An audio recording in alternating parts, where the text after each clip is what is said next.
కోట్లాది మంది భక్తులకు సంబంధించిన ఈ విషయాన్ని ఇలా జరిగింది, ఇలా జరుగుతోంది, మేము దాన్ని ఆపాము అని బయట పెట్టకపోతే ఎలా? బయట పెట్టడం తప్ప, దాంట్లో కొవ్వు కలపడం తప్ప, ఈ కొవ్వెక్కిన మాటలు కాకపోతే ఇది నాకు అర్థంగా. కొవ్వు కలవడం తప్ప, కలిసిందని చెప్పడం తప్ప.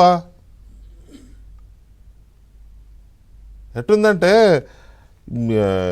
ఏదో సామెత చెప్పినట్టు తల్లిదండ్రులు ఇద్దరిని చంపేశాడంట ఒకడు. జడ్జి గారి ముందుకెళ్ళి నాకు తల్లిదండ్రి లేని అనాథని నన్ను వదిలేండి అన్న అంట. అటుంది మీరు చెప్పేది. పైగా చిన్నప్పుడు మా ఇళ్లలో పెద్దవాళ్ళు అనేవాళ్ళు, ఏదో గోసిలో పాపం పెట్టుకుని రామేశ్వరం శనేశ్వరం పోయిన వదలదు అని. వీళ్ళు చేసిన దీనికి, ఈ చక్కదనానికి మళ్ళీ రేపు శనివారం నాడంట రాష్ట్రం అంతా పూజలు చేయాలంట ప్రజలు. నువ్వేం చేస్తా? నువ్వు చేయవా పూజ? నువ్వు కూడా చేయాలిగా పూజ. ఎక్కడ చేస్తా? తిరుపతి చేస్తావా? లేకపోతే అప్పుడు చేసినట్టు మళ్ళీ ఇంట్లోనే తాడేపల్లిని సెట్ ఏమన్నా వేస్తారా? వెంకటేశ్వర గుడి సెట్ వేసి అక్కడ పూజ చేస్తారా? చేయరా అసలు?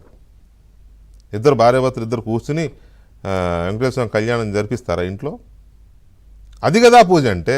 ఎందుకంటే ఆరోపణలు నీ మీద, నువ్వు పెట్టిన ఇద్దరు చైర్మన్ల మీద, వెళ్ళిపోయిన ఈవో మీద, వీళ్ళ మీద కదా ఆరోపణలు. మీరు కదా చేయాలి. ప్రజలందరూ చేయాలంటే ప్రజలు ఆల్రెడీ శుద్ధి చేసుకున్నారు. మొన్న ఇంటి నిండా పసుపు నీళ్ళు చల్లుకున్నారు, ఇంటి ముందు పసుపు నీళ్ళు చల్లుకున్నారు, పూజలు చేశారు, కంటికి మింటికి ఏడ్చారు. ఏంటి అపచారం అని మళ్ళీ పూజలు చేయండి నువ్వు చెప్పడం ఏంటి? వాళ్ళకి తెలుసు బాగానే ఏం పూజలు చేయాలో, ఎప్పుడు పూజలు చేయాలో, ఎలాంటి పూజలు చేయాలో. నువ్వేం చేస్తావు చెప్పు? అది కదా ఇప్పుడు ప్రజలు అడుగుతున్నది. అది నువ్వేం చేస్తావు? తిరుపతి వెళ్తున్నావా అని అంటున్నారు. మరి అఫీషియల్గా చెప్పారు లేదు నాకు తెలియదు. 2-3 రోజులు లేదు తిరుపతి వెళ్తారని. మరి తిరుపతి వెళ్తే అక్కడ స్వామికి అవసరమైన క్షమాపణ చెప్పి చేస్తారా? ఇన్నేళ్ళుగా తిరుపతి వెళ్తున్నా ఒక్కడన్నా ఆ డిక్లరేషన్ సంతకం పెట్టాలనేది నియమావళి కదా, టీటీడీ నియమావళి కదా. మరి సంతకం పెట్టకపోవడం తప్పుగా? దానికోసం మీరు పూజ చేయాలి.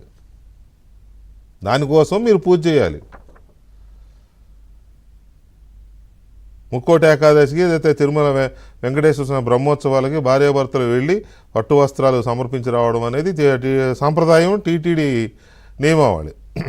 మీరు ఎప్పుడు భార్యాభర్తలు వెళ్ళలేదు, దానికోసం మీరు పూజ చేయాలి. ఇలాంటివి చాలా ఉన్నాయి. మీరు పూజ చేస్తే వెంకటేశ్వర స్వామిని మన్నించమని క్షమాపణలు వేడుకుంటే అప్పుడేమన్నా పాప పరిహారం అవుతుందేమో. నాకు తెలియదు, నేను దేవుడు కాదు. ఎందుకంటే మీరు నాకు కాదుగా ద్రోహం చేసింది, వెంకటేశ్వర స్వామి.